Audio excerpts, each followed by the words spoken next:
Hello everyone. Today we will discuss a practical algorithm for evaluating dizziness and vertigo in clinical practice. This structured approach is highly useful for both outpatient and emergency settings, moving logically from triage to disposition. Before we label any dizziness as benign, our very first step, step 0, is immediate triage to rule out central and life-threatening causes. You must look out for red flags. These include any new focal neurological deficit, severe occipital headache, persistent vomiting, altered sensorium, vertical or direction-changing nystagmus, severe truncal ataxia, and most importantly, the inability to sit without support. If any of these are present, you must advise urgent neuroimaging and referral.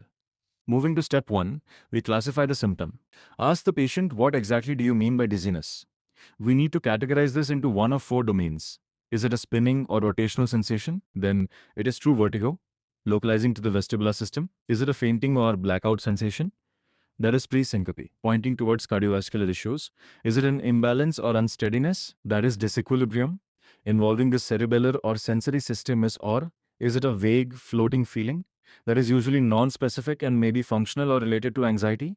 Remember, getting the precise phenomenology narrows down your differential diagnosis dramatically. Next is step 2, where we define the time course pattern. Often, the temporal pattern gives you more diagnostic clues than the symptom quality itself. If it is episodic, lasting only seconds, and triggered by head movement, think of positional vertigo. If it lasts minutes to hours and is accompanied by headache, photophobia or phonophobia, suspect vestibular migraine. For acute, sustained vertigo lasting hours to days, consider vestibular neuritis if it is post-viral, or a stroke if there are focal signs. Finally, if it is chronic or recurrent, worsening in visually busy environments, it could be persistent postural perceptual dizziness.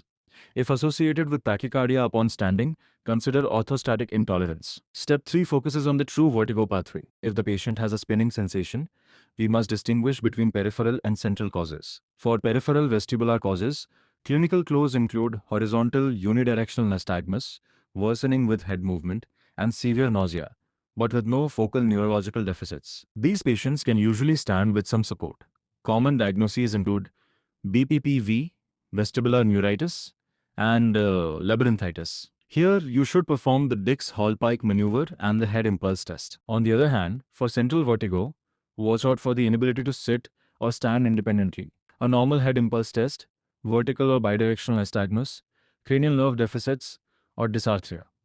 These point towards a cerebellar stroke, multiple sclerosis, or acute cerebralitis. In such cases, perform the HINTS examination, and if you see central signs, an urgent MRI is indicated. For step 4, the pre-syncope pathway, if the primary complaint is faintness, you should check supine and standing blood pressure, heart rate increase, hemoglobin levels, and blood glucose. Consider conditions like orthostatic hypotension, POTS, cardiac arrhythmias, anemia, or simple dehydration.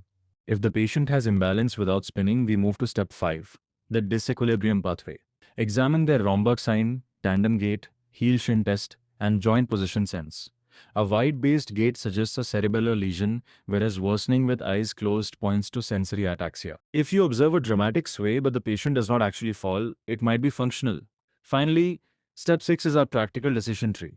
Always ask, are red flags present? If yes, image urgently. Is there true spinning?